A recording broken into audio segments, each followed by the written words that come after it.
So good afternoon. Got that? Good afternoon. Good afternoon. Yes. The microphone turned up a little bit there. So good afternoon. I'm Chris Cooney. It's my pleasure to welcome you here to the beautiful campus of Massasoit. Delighted to be back here and returning to this great space. If any of you were here before the pandemic, these walls were typical brick walls. They were kind of dark and there was older carpet. This space has all been renewed and it looks really wonderful. It's a very nice improvement. Can you get a little sound? Yep. Sound? Okay. All right. So we're just talking about how nice this space is, right? It's been renovated since the pandemic. So I want to welcome you here to the 26th Annual ATHENA Awards Program. Please join me in a round of applause for our hosts, chefs, and servers today.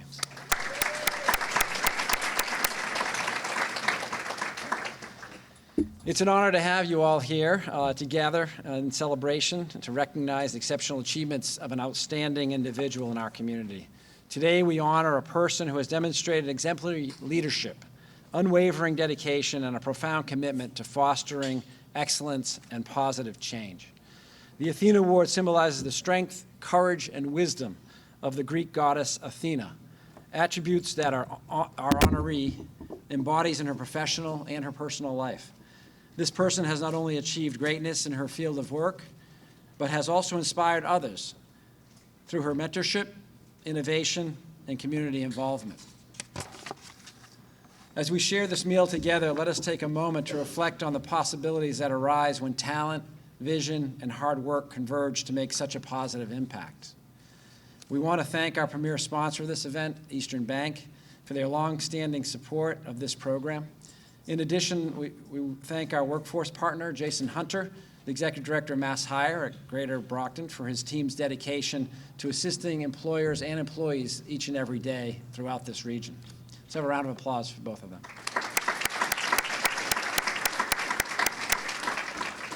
At this time, please join me in a moment of silence in memory of past Athena Award recipients who are no longer with us. We've lost three: Janice Cunningham, Marianne Robel-Cox, and Christine Karavides.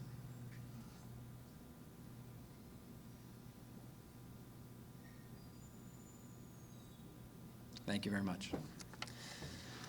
Thank you. We encourage you to continue enjoying your wonderful lunch provided by Massasoit as we continue the program.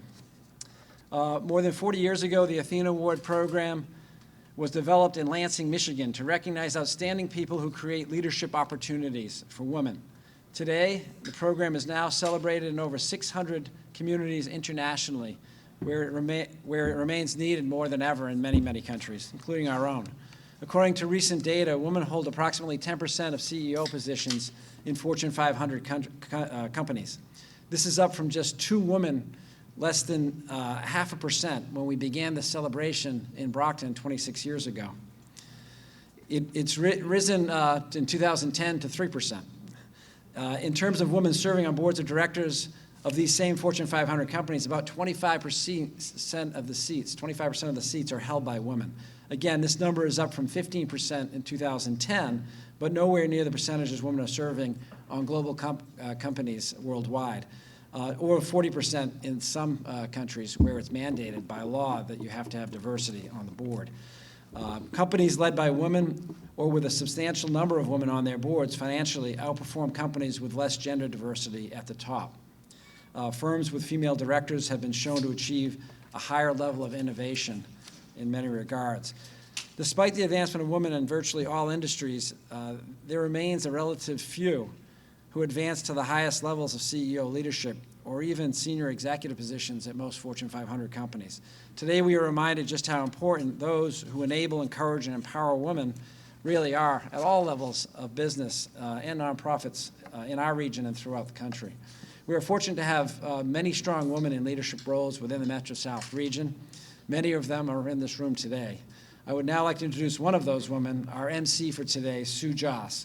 Sue is a former board chair of the Metro South Chamber of Commerce and is Chief Executive Officer of the Brockton Neighborhood Health Center. Sue has led the Brockton Neighborhood Health Center for over 25 years, where she has grown the modern facility and diverse staff to over 700 employees. Please join me in welcoming Sue Joss.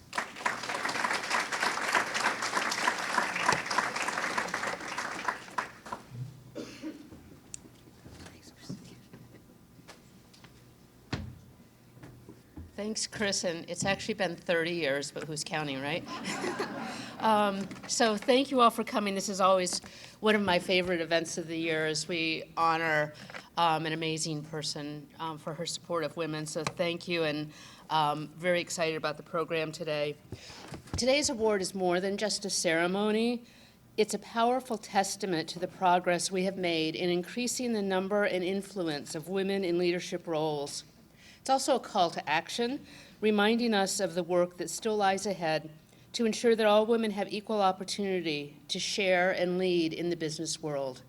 As we celebrate this ATHENA Award recipient, let's recognize the importance of our collective efforts in creating an environment where women can excel. From mentorship programs to policy changes, each step we take moves us closer to a future where gender equality in business is not an exception, but the norm. Thanks for being here and for your commitment to supporting and advancing women in the workplace. Let us enjoy the celebration and continue to work together to create a more equitable and prosperous future for all. Congratulations to our honoree, who I will introduce in a few moments. Before we get to that, please join me in welcoming another very accomplished woman who we will hear from a little later, and who is arriving in about 10 minutes, Chris said, and that is Secretary of Workforce Development, Lauren Jones. So we'll hold our applause until we actually can clap for her. There are green forms on your table. Those are for questions for Secretary Jones, so please fill those out as you're listening to the rest of the program, and chamber staff will be circulating to pick those up. And we'll ask a few questions at the end of the program as time allows. Before we continue, I'd like to recognize some of the great leaders in the audience. First, our ambassador team, who assists chamber members through outreach and engagement. Please hold your applause until I read the entire list. So the ambassadors who have joined us today are Mary Jane Anen from Combined Insurance of America, Suzanne Fernandez from Northeastern Savings Bank, Joanne Schneider, who is our ambassador to committee chair from Eastern Bank, Felicita Sepulveda, Cape Verde Association of Brockton, Brenda Carnes, Old Colony Elderly Services, Marcy Venezia, Gleeworks Holistic Coaching, Raiko McNeil, Bluestone Bank, and Richard Hook, SCU. How about a round of applause for our ambassador team. I'd also like to acknowledge chamber board members in attendance. Rich Hines from Barber Corporation. Rich is our chair of the chamber board. Rich. Mike Lambert, Brockton Area Transit Authority. Dan Evans, Evans Machine, and chair-elect of the board. And myself, Sue Joss. So thank you for being here. All right, and we are expecting Brockton Mayor Bob Sullivan. He is running a little late due to the Marvin Hagler statue unveiling. And Brockton City Councilor Shirley Azak, I believe, is either here or coming. So those folks will be joining us soon. So at this time, I'd like to welcome Adriana Maschella, Senior Vice President and Business Banking Team Leader at Eastern Bank. Eastern Bank is our premier sponsor for today's ATHENA program, so we thank you for your sponsorship. And come on up in just a second while I introduce you, sorry. A seasoned professional in the banking industry, Adriana is a Senior Vice President and Business Banking Team Leader at Eastern Bank, dedicated to helping clients achieve their financial objectives.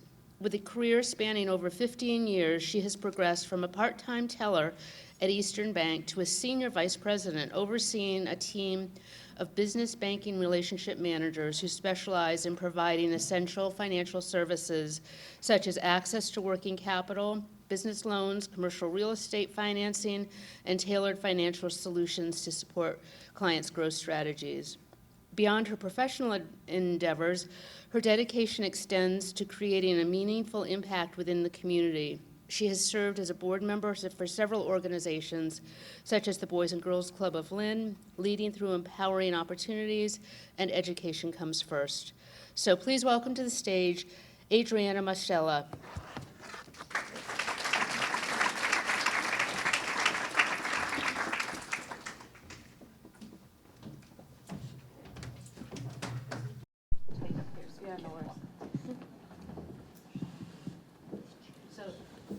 thanks for sponsoring today. And hello? Got it? Okay, good. As one of the youngest senior vice presidents at Eastern Bank and a woman, what are some key lessons you have learned on your journey to this position that you believe have contributed to your success? Thank you. Great question. I talk loud so I can.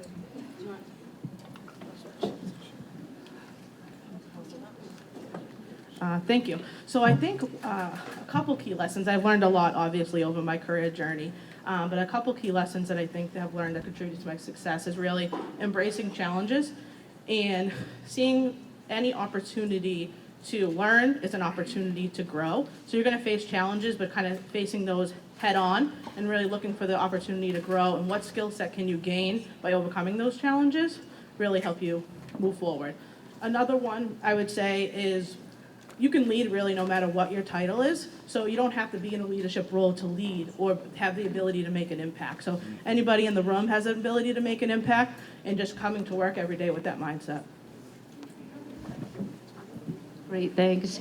And could you talk about Eastern Bank and how it supports small businesses within its operations and community initiatives? Thank you. So Eastern Bank has a strong commitment to small businesses in the community because we realize they're the backbone of our economy. When small businesses succeed, our communities succeed, families succeed. So we offer an array of products and services, and I think the one thing that sets us apart is we really like to meet clients where they're at. Every client is in a different financial situation. Every business is different. So meeting clients where they're at and providing them with various resources and tools to get them where they want to be really helps us be able to help contribute to the community and the small businesses. Thanks, Adriana. And last question, could you talk about Eastern Bank's values and what inspires you and makes you eager to be part of that team, and especially considering your unique perspective as a young female leader in the organization? Sure, thank you. So I think, I started at Easton as a part-time teller. It was my first real corporate job, so I had no idea what I was getting into. And 15 years later, I'm here. So I think one of the things for me is that Easton's bank missions align with my own personal missions, so it makes me want to wake up and go to work because I'm enthused to go to work because their commitment to diversity, inclusion, and having women leadership on management committee and in the C-suite gives me inspiration to move forward and to, wake up and go to work every day. Thanks, Adriana, and it's inspiring to have such a successful woman in a leadership role such as yours. So we have for you a token of the Chamber's appreciation, and thank you for all you're doing. Thank you.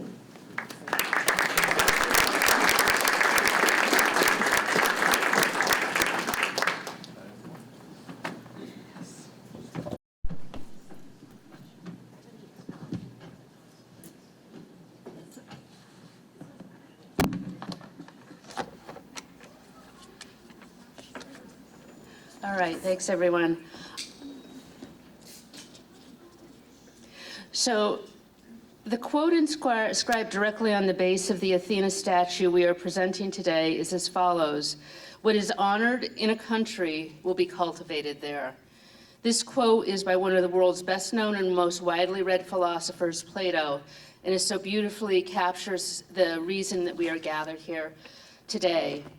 The main highlight of today's program is the Athena Award presentation. Since Athena's program inception, more than 6,700 individuals from over 500 communities around the world have been selected to receive the prestigious Athena Award. Athena nominations are sought at the community level, and the award is presented to an individual, most often a woman, who has achieved the highest level of professional excellence, given back to the community, and most importantly, assisted other women along their respective leadership paths. Indeed, this focus on mentorship of other women is what sets the Athena Award apart from other leadership awards of its kind. I'd like to reiterate that the Athena program is not solely targeted to one gender, and that both men and women are eligible to receive this award. It's through a representation of balanced leadership that communities will prosper, and this involves everyone. Today's honoree will be added to a long list of distinguished recipients, and she's a wonderful addition. It's now my pleasure to recognize and introduce the Metro South Chamber of Commerce 2024 Athena Award recipient, Beverly Williams of BAMSI.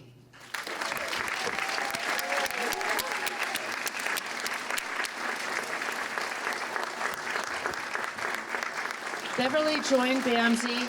I'll let you finish your applauding. Beverly joined BAMSI in 1999 and has more than 20 years of clinical and leadership experience. She has served in clinical leadership positions at New England Home for Little Wanderers and Dimmitt Community Health Center. She has, through the years, provided clinical and managerial consultations to several agencies, including Boston Public Health Commission, the Center for Health and Development, Hildebrand Services, Inc., Massachusetts Association for Family-Based Service Providers, the Children's AIDS Program, and Head Start.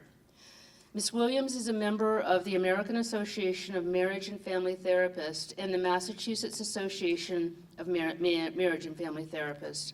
She's a trainer of the Child and Adolescent Functional Assessment Score, and she's certified as a trauma first responder. Ms. Williams has extensive experience developing collaborative relationships and contracts with community providers and departments in Massachusetts. Beverly holds 2 master's degrees, the first in Education, Marriage, and Family Therapy from the University of Massachusetts, Boston, and a second in Management from Cambridge College.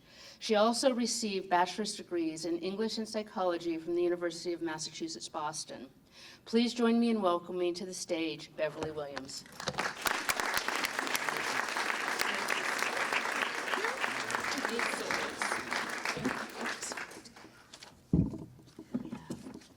Here's the Athena Award for you.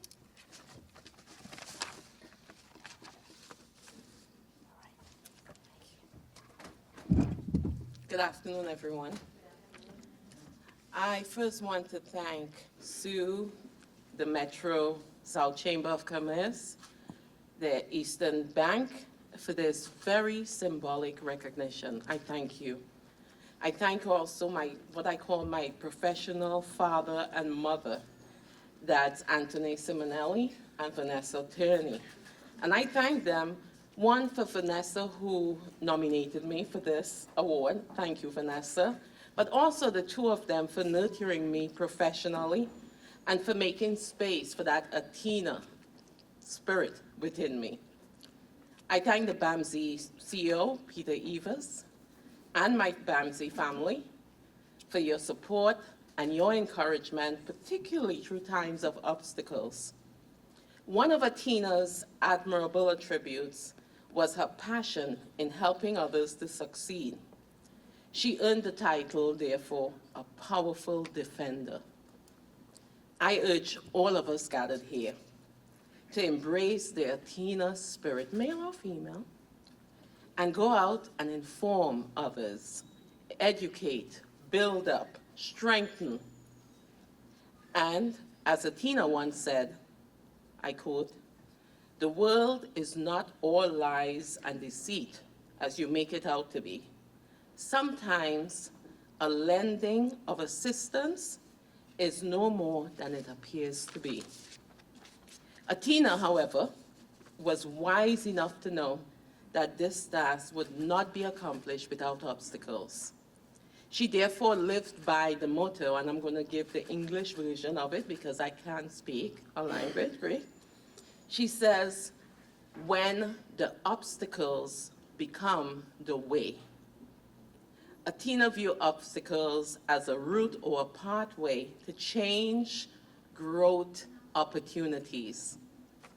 I can imagine her right now, courageously facing each obstacle, strategically thinking for the deepest significance and possibilities that that obstacle presented, creatively brainstorming options, and watchfully monitoring the success or the results, the steps. I thank you again for this acknowledgement, and I invite all of you to the sisterhood/brotherhood of Athena.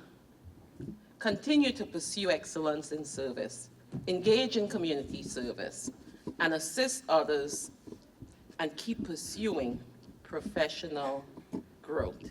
Thank you.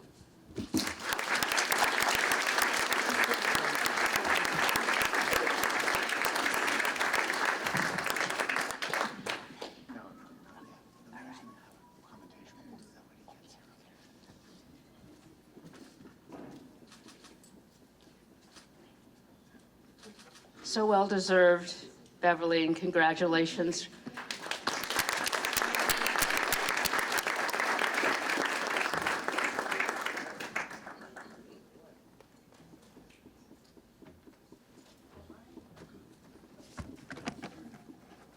All right, we will have some presentations for Beverly when the mayor arrives, but at this point we'll move on to our keynote speaker.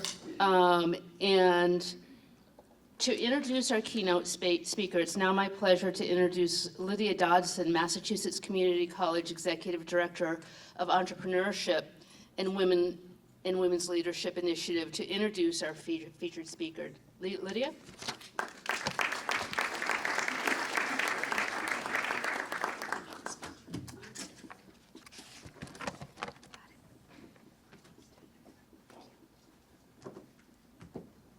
Good afternoon, everyone.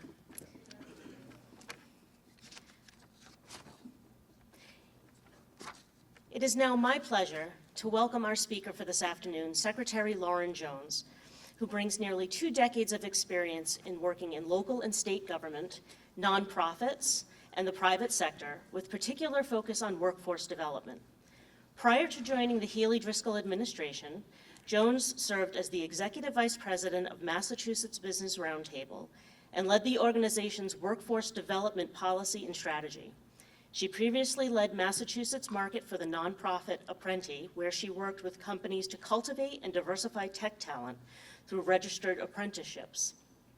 She also created and led the Business Strategy Unit for Boston Mayor Marty Walsh's Office of Economic Development, supporting businesses, business attraction, and employer engagement in the city of Boston.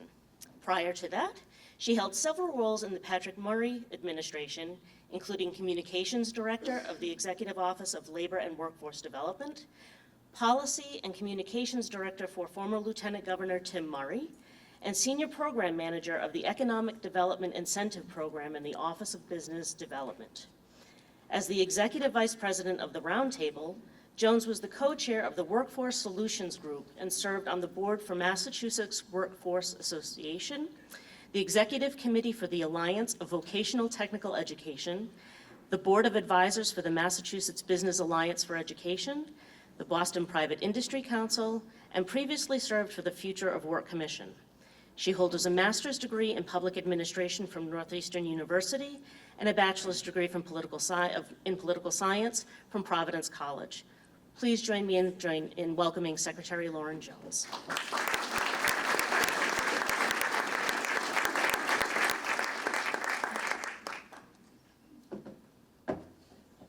Good afternoon, everyone. I see, thanks to the chamber, we've got some Celtics green here that I'm also outfitting as well, so great to see the spirit. I really appreciate the opportunity to join the chamber, so thank you, Chris, for the invitation, and congratulations to Beverly for such a distinguished award. What an honor. So just before coming here, I had the pleasure of joining Jason from the Mass Hire Brockton Regional Workforce Board, along with Stacy, who's here from our Division of Apprentice Standards, to visit the Head Start program here in Brockton. And during this visit, we had the chance to meet 4 apprentice graduates, women who have spent enormous amount of time and commitment to really pivot in their journey to find a meaningful career in becoming early educators. They invested time in the classroom, time on the job, and have earned credentials. They actually received their apprentice cards during this visit.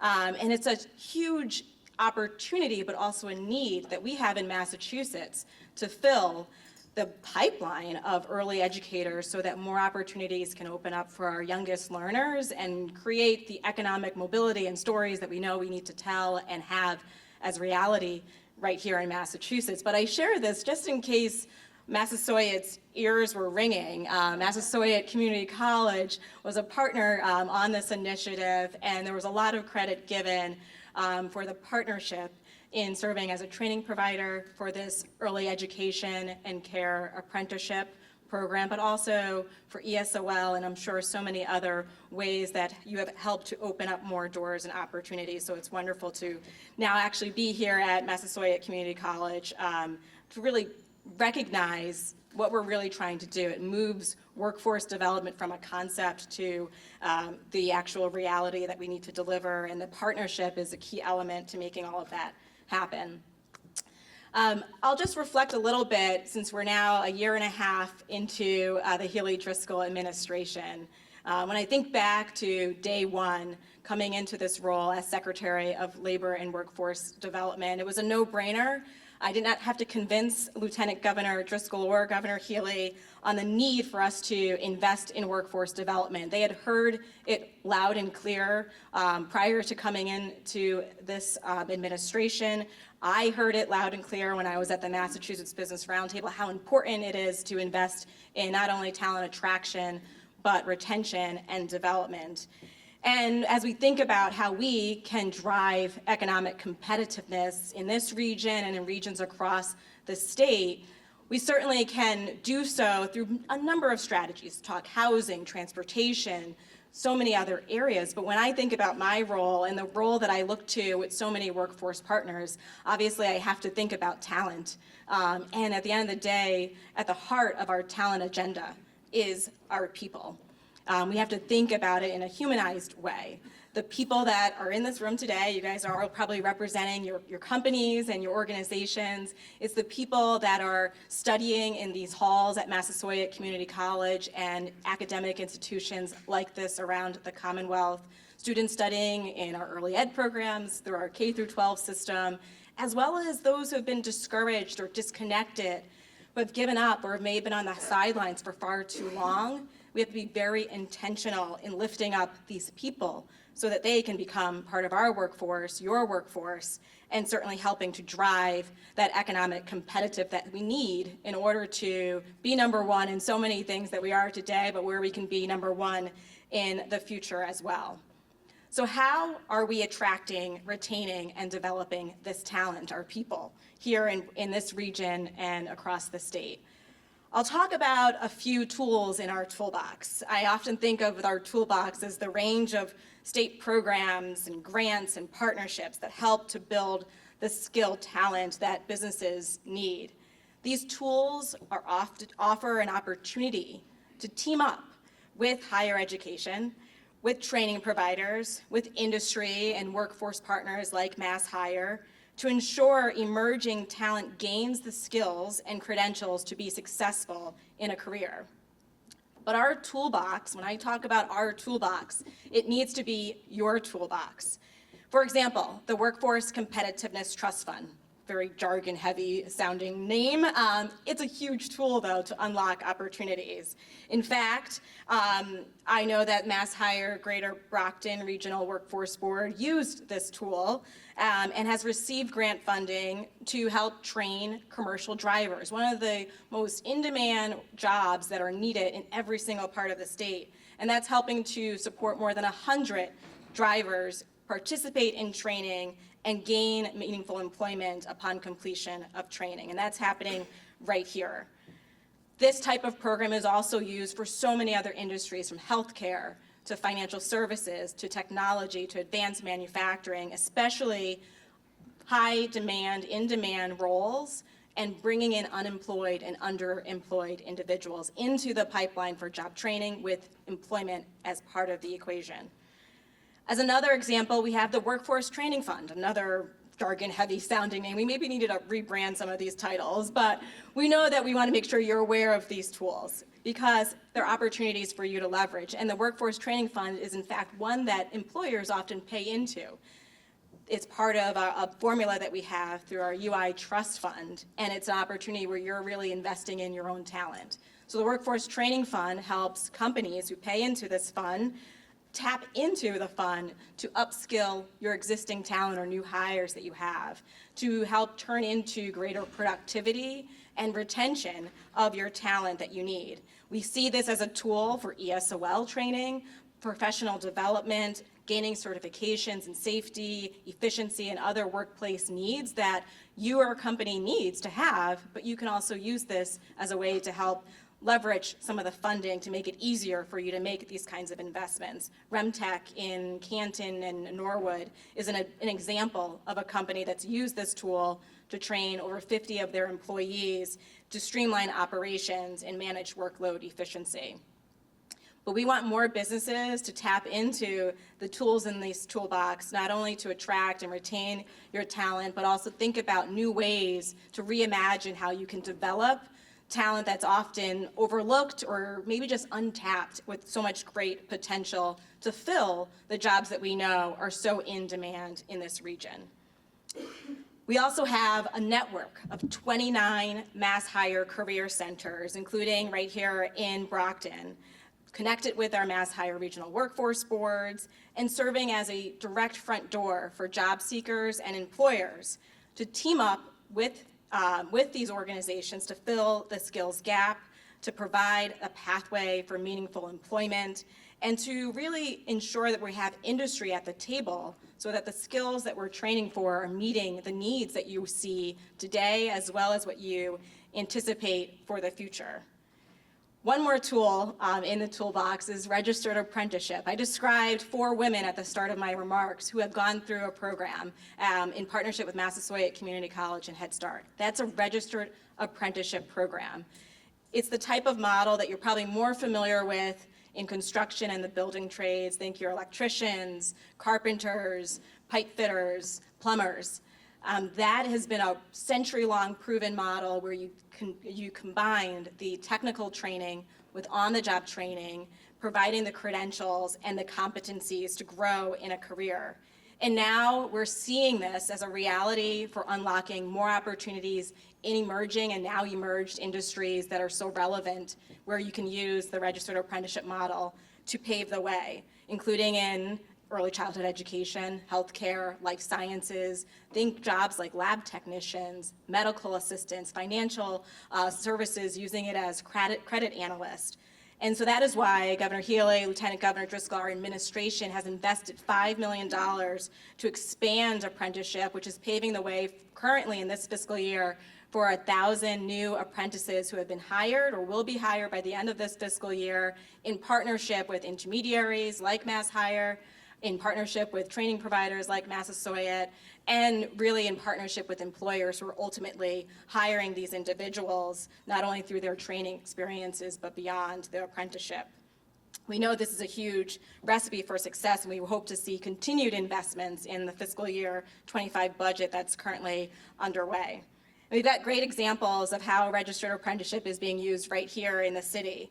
The Brockton Police Department is using registered apprenticeship to train police officers with the Mass Hire Regional Workforce Board. We also know, as I've shared already now 3 times, the early childhood education. So if you're not getting repetition, please know this is a huge way of unlocking opportunities. And we also know it's a proven way of diversifying in the trades who have been doing this for so long, whether it's in HVAC, electricians, a lot of key roles in the building trades that we know are so critical as we think about our climate and our future sustainability and helping Massachusetts reach its climate and clean energy goals.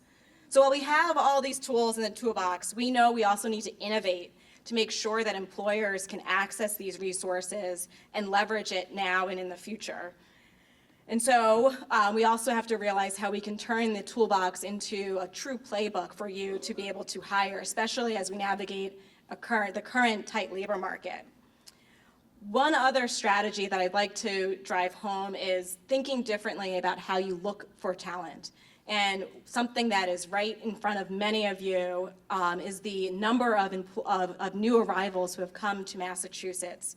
We have supported over 3,500 individuals to secure work authorization, yet they are living in shelter.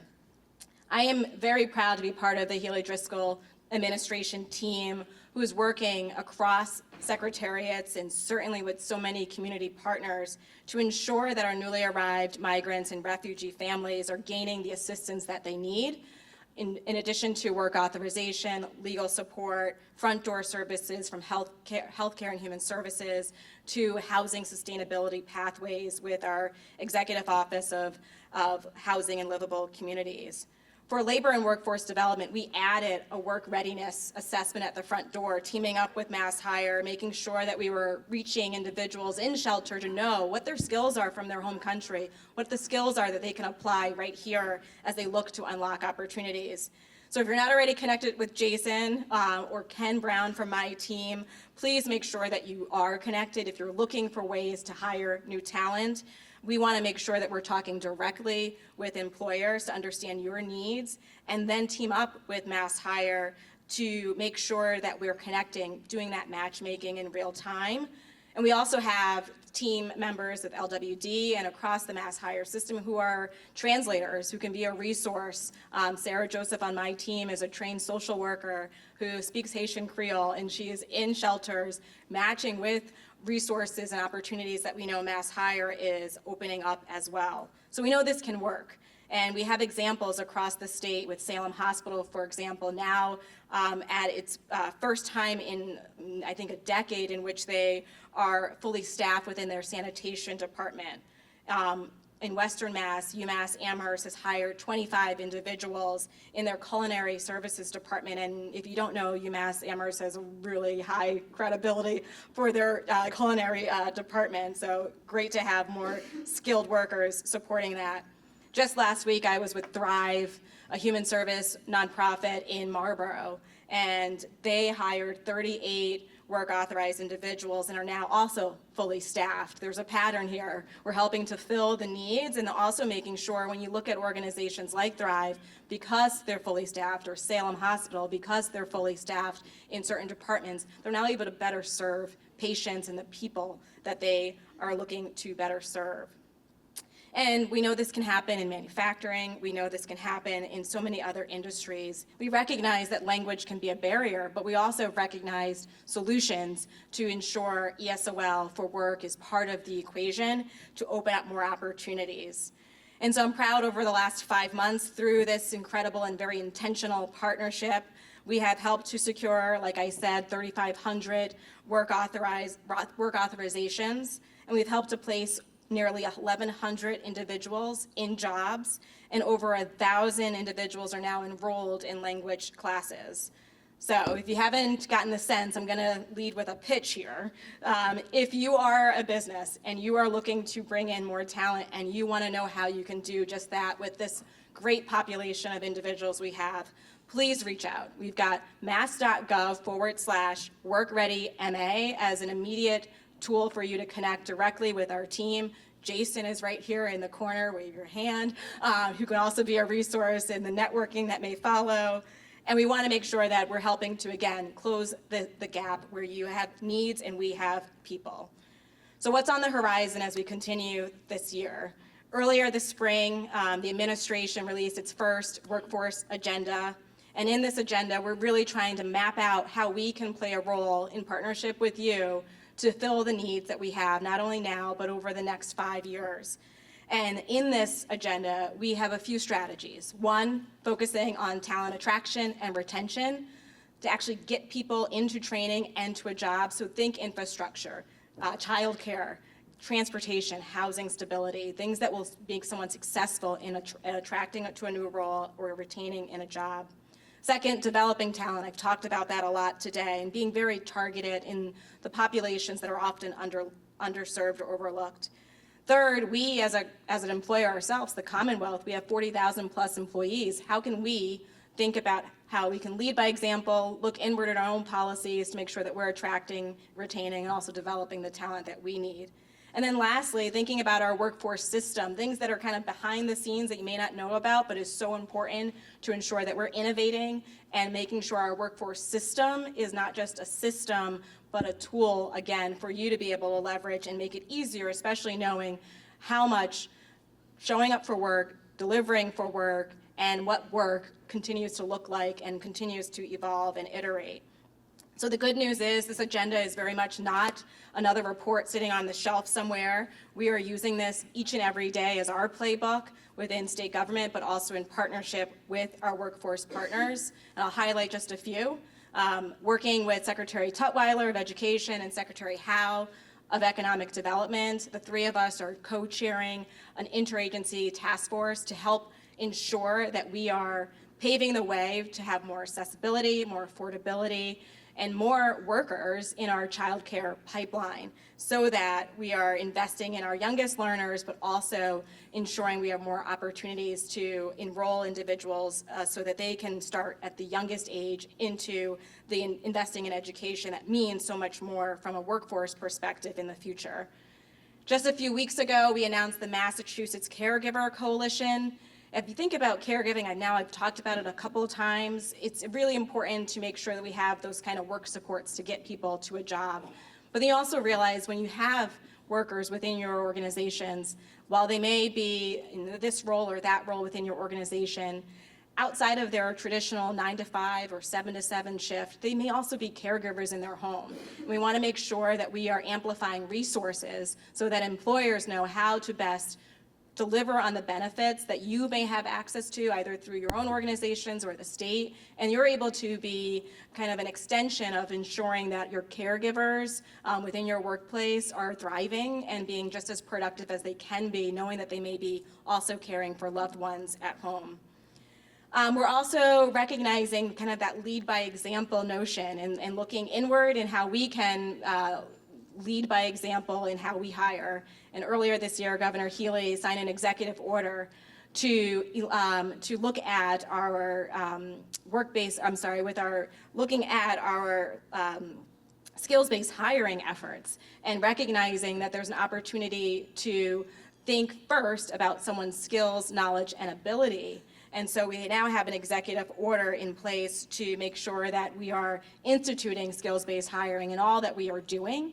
But we also know that we can use this platform to introduce this concept for more employers to join suit, and also recognize many employers like AccuRounds in this region and other companies that we know have been doing this for so long. So I'm teaming up with a few other co-chairs in this journey through the Mass Skills Coalition, trying to bring together a community of employers who are focused on skills-based hiring, knowing that it's helping to expand that funnel, expand more opportunities to bring in new talent within your organizations.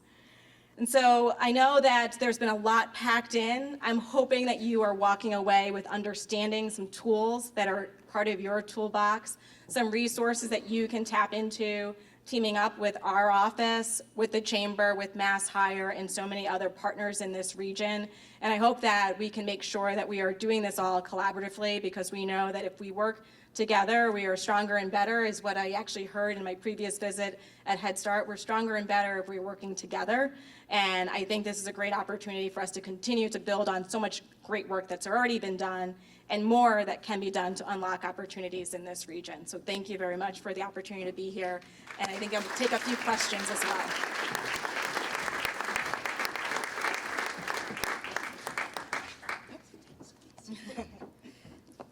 Thank you so much, Secretary Jones, and so much for us to think about. We're going to be a little bit nimble here and just mess up the agenda and juggle everything around. We'd like to bring our Athena honoree Beverly Williams back up with Mayor Bob Sullivan, who'd like to say a few words. You're welcome to step if you want, and then we'll go to Q&A. Oh, did you want, okay, sure thing, I'll go down. Do you want me to sit? Sure, or you can make it right. Huh? Oh, you On want me the in the photo. photo? So you might as well sit. And it's a pleasure to welcome our mayor, Brockton's own Bob Sullivan. So thank you for coming.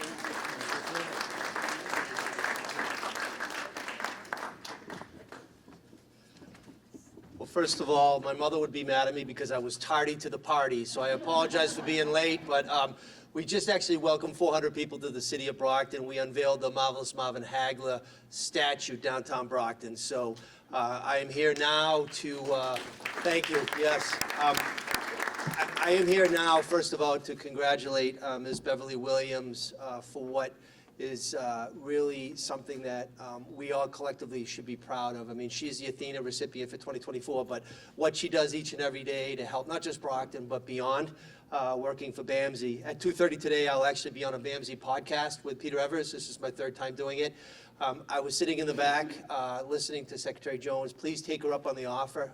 The resources that they provide in the Healy Driscoll administration are just unbelievable. So we are better together. I like to use that moniker as well. But Beverly Williams is really a recipient that is rightfully and justly giving this award for what she does each and every day at BAMSI. So I do have an official proclamation, and I'd like to give it to, this time, Office of Mayor, City of Brockton.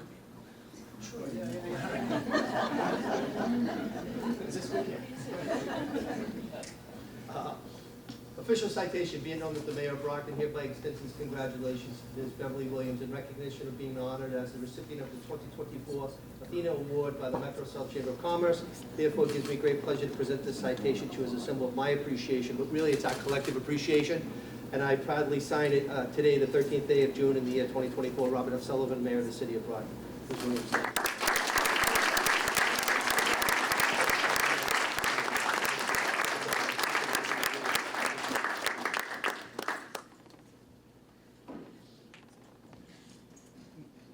Set? Yes. Looks great.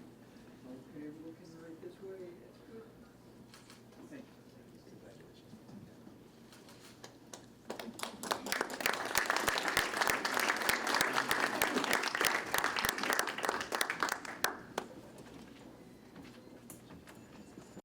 Congratulations. Congratulations again, Beverly, so well deserved. And now, Secretary Jones, if we could have you back up on stage, we'll switch back to the Q&A.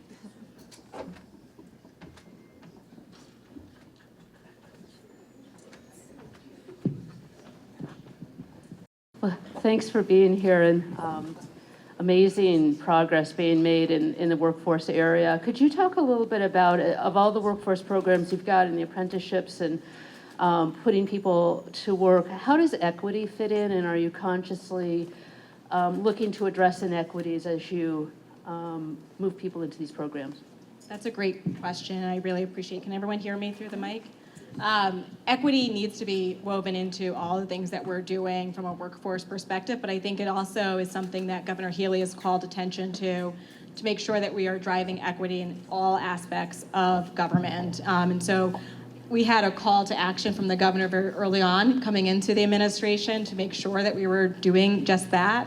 And so as we thought about building out our workforce agenda, equity was front and center. I talked about making sure we are grounding our talent agenda with people in mind. And by that, I think it also means recognizing the wide range of backgrounds that individuals represent within our workforce, as well as those who are not yet in our workforce that are disconnected, discouraged for one reason or another. And so you'll see in our workforce agenda that we especially try to be intentional with how we best serve individuals by certain populations, where we know they're often underserved or overlooked or just needing more opportunity or access for opportunity. So that ranges from our low-income individuals and households to veterans to our individuals with different abilities, thinking about our youth and youth employment,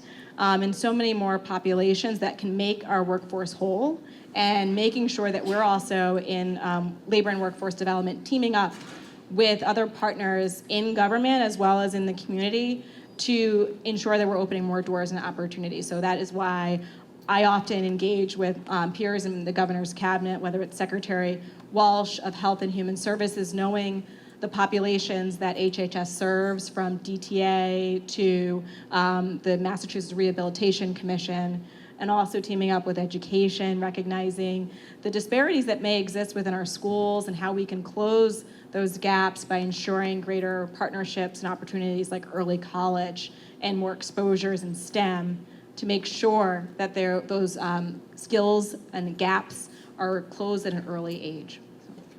Just a few examples. Thanks, that's great. I know that housing is not directly your area, but It always comes up. But so many of our young people especially are, have a history of leaving Massachusetts because they can't afford housing. Can you talk about how that, those initiatives are kind of woven into your plans? Yeah, it's really a plan that is being led directly by Governor Healy. The governor has been very bullish in making sure that we are investing in greater housing productivity, housing development, because we need more housing, more affordable housing to ensure that people who are living here already can afford to live here. And also so that if people do want to come to Massachusetts, they have a place where they can also live and thrive as well. And that's exactly why the governor proposed in the fall a housing bond bill, $4 billion proposed investment that is going through the state legislative process as we speak. And we hope that before the end of the session, it will be acted upon so that we have a tool in our toolbox to be able to deliver on the housing development and production that we need. Again, it's a workforce imperative as well. Okay, thanks. And just to follow up on that, what is the Housing Choice Initiative and how does that fit in? That is something I would have to have Secretary Augustus speak to. Okay. That's a little bit out of my wheelhouse, but I appreciate that it's top of mind. What I can make sure our team does is share with the chamber so that if you want to put out a little blurb in your newsletter, that could be a good way of connecting the dots there. Awesome, thank you. And this one you, I think, partly covered already, but any comments, further comments about the Workforce Innovation and Opportunity Act? I didn't go into the details because I didn't know if anybody would know about the Workforce Innovation Opportunity Act, but whoever did, raise your hand. WIOA is another jargon-heavy term, but so incredibly important as we think about our workforce system. And to kind of share behind the scenes of what really triggered us to develop a workforce agenda as a new administration. It was through WIOA. So U.S. Department of Labor provides federal funds that comes to states across the country that then helps to reach the workforce system across the Commonwealth or in other states. And so we rely on and partner with our Mass Hire Regional Workforce Boards, there's 16 of them, and our 29 career centers to help move those dollars closest to where people are being served in the local communities. And so U.S. Department of Labor looks to states to create workforce plans every 4 years, and we turned that kind of directive into an opportunity to create an agenda that we can serve as a playbook, not only to check the box of what USDOL is looking for, but making sure that we are actually kind of talking the talk and delivering on what we know is so incredibly important.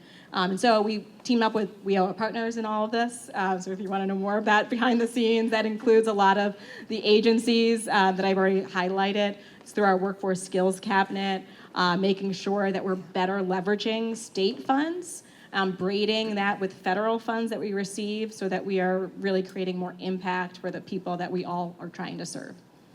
So good, very technical question to ask. That was, so good job whoever did that. All right, could you talk about the new Climate Tech Tax Incentive Program and the offshore wind tax credit? And if you need to turf these, I guess that's okay too, but specifically how those will benefit the Massachusetts labor force. Well, I can speak to how our strategy and agenda around climate directly intersects with workforce development. If you look at the southeast region here, offshore wind is a huge asset and value, and it also is directly led to 1,000 jobs, especially in the building trades, right in this greater southeast region. It's unlocking opportunities to develop the offshore wind technology, but also will help to develop the direct jobs down the road as well. That's just an example. But we know that in order to reach our climate goals, we have to be thinking today, over time, about the pipeline that we need. A lot of the climate jobs do intersect with construction and the building trades, but we also know that we have to think about climate resiliency just from the workplace and workforce in general. Companies that may not even be thinking about climate, how can you play a part in being more efficient because you have a large manufacturing facility or because you are in close proximity to the coast? And so we're trying to make sure that we are integrating plans to support and complement the governor's push for climate resiliency and climate goals. Right now, the Massachusetts Clean Energy Center, a quasi-public agency that falls under Secretary Tepper of Energy and Environment and an organization that I serve on their board. We're working on an agenda right now specifically for workforce development, complementing some tools that I've highlighted within our toolbox, but also recognizing that we have to think of new tools and leverage some continued investments, both from the state and the feds, to make sure that we are climate ready. Great, thanks. You did know a lot about that. So a similar question around the governor's billion-dollar biotech proposal. What workforce initiatives are within that proposal? Yeah, so right now also another proposal in front of the legislature is the governor's Mass Leads Act. And it includes another billion-dollar investment in our life sciences, building on Governor Patrick's initial $1 billion investment and Governor Baker's re-up during his tenure. And Governor Healy recognizes that we are certainly number one globally in life sciences. In order to stay number one, we have to continue to build on these investments. Similarly, she's called attention to climate tech, AI, and other areas of innovation where we need to be very intentional to support the economy from a business perspective, but we know, as hopefully you heard in my remarks, that directly connects to people. And so it means workforce. And so that's where our workforce agenda is a complement to that.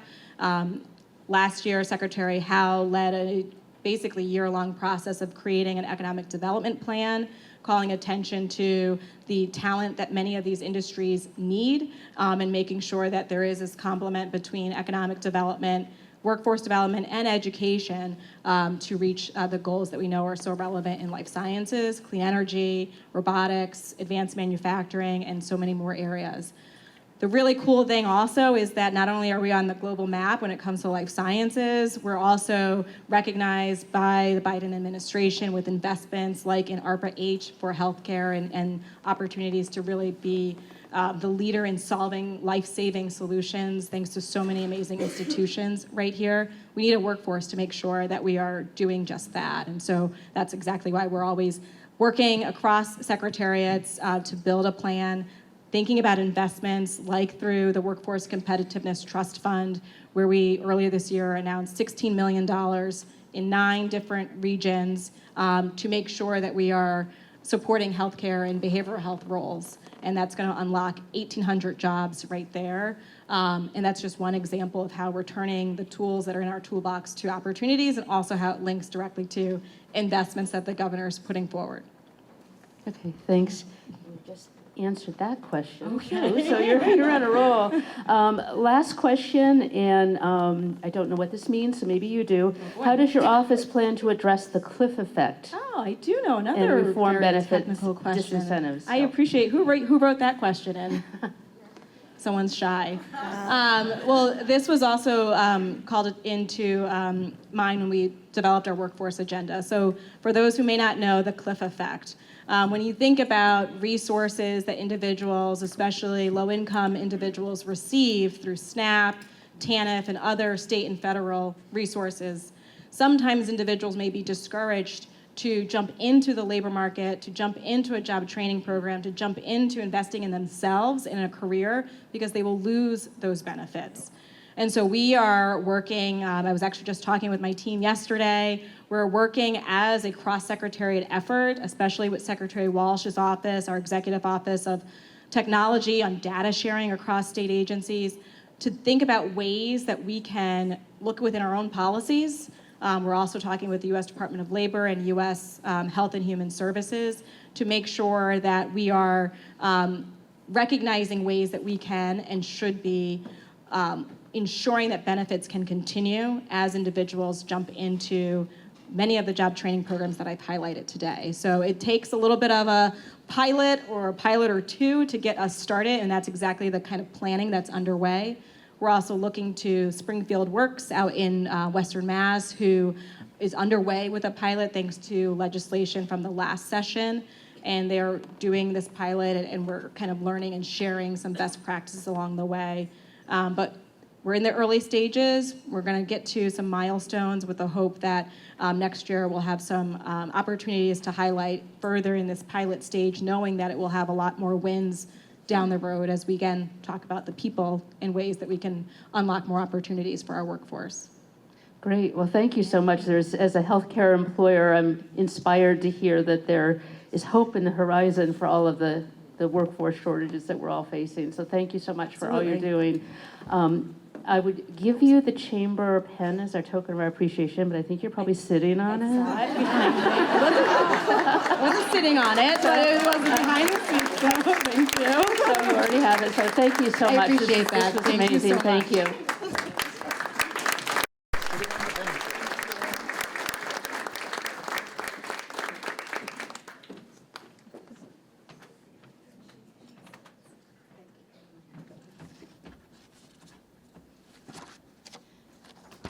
All right, so thank you, and that was amazing, Secretary Jones, so thank you for all you do on that. First, before we close, I'd like to give a chamber update. July 10th, Business After Hours, Mayor's Summer Concert Series with the Mandela Fellows at Heights Crossing Assisted Living, that's from 5 to 7:30. August 9th is a ribbon cutting at Souther Divine Care in Stoughton. The release of the annual Metro South Guide with 100 pages of extraordinary information about this dynamic region is coming. And then finally, the summer edition of the Chamber Action Report is available in early July with more information on very busy fall months ahead. We hope to see you at future Chamber programs throughout the summer and fall. And for more information, always look at metrosouthchamber.com. Lots of great information on the Chamber's website. So thank yous. I'd like to start off by thanking Emma and Hannah from the Chamber staff for a great job pulling this all together today. Thank you.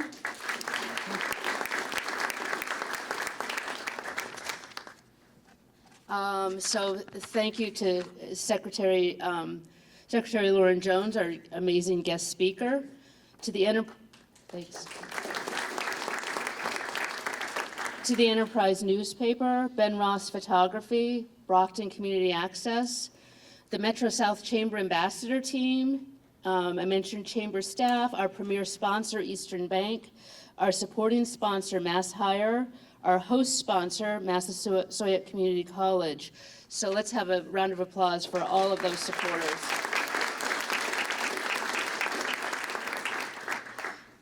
And I'd also like to ask the team from BAMSI who came to support Beverly, if you could all stand for a round of applause for all the amazing work you do.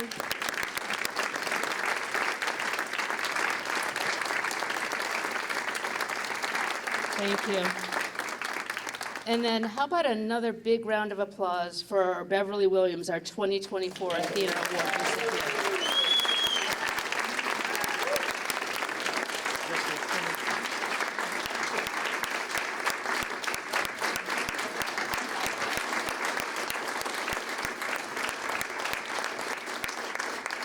All right, well-deserved, Beverly. And to finish us out, let's have our giveaways and door prizes. So first, a member profile in the action report. The Chamber's newsletter is distributed through the Enterprise, and a $25 gift card. The winner is Crystal Love, New Heights Charter.